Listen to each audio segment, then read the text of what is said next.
അലൈഹി ഇസ്ലാമിന് ആശ്വാസമായി.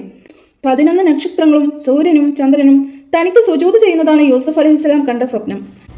നക്ഷത്രങ്ങൾ തൻ്റെ 11 സഹോദരങ്ങളാണ്. അവർ സ്വാലിഹുകളും നബിമാരുമാണെന്നാണ് പണ്ഡിതപക്ഷം.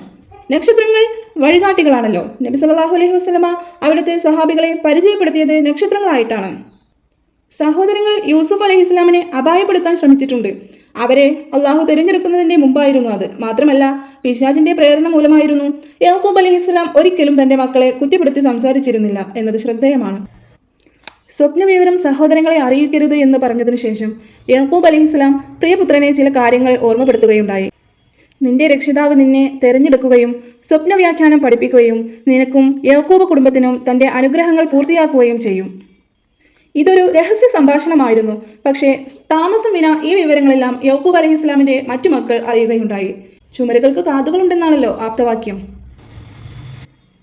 പിതാവ് യൂസുഫിനെ അമിതമായി സ്നേഹിക്കുന്നു എന്ന കാരണത്താൽ അവരെല്ലാം അമർഷമുള്ളവരായിരുന്നു. ആ ഇടക്കാണ് ഈ സ്വപ്നവാർത്തയും പിതാവിൻ്റെ പ്രവചനവും അവർ അറിയുന്നത്. അസൂയ 10 മടങ്ങ് വർദ്ധിക്കാൻ അത് നിമിത്തമായി. മനുഷ്യന്റെ മുഴുവൻ നന്മകളും നശിപ്പിക്കുന്ന ദുസ്വഭാവമാണ് അസൂയ.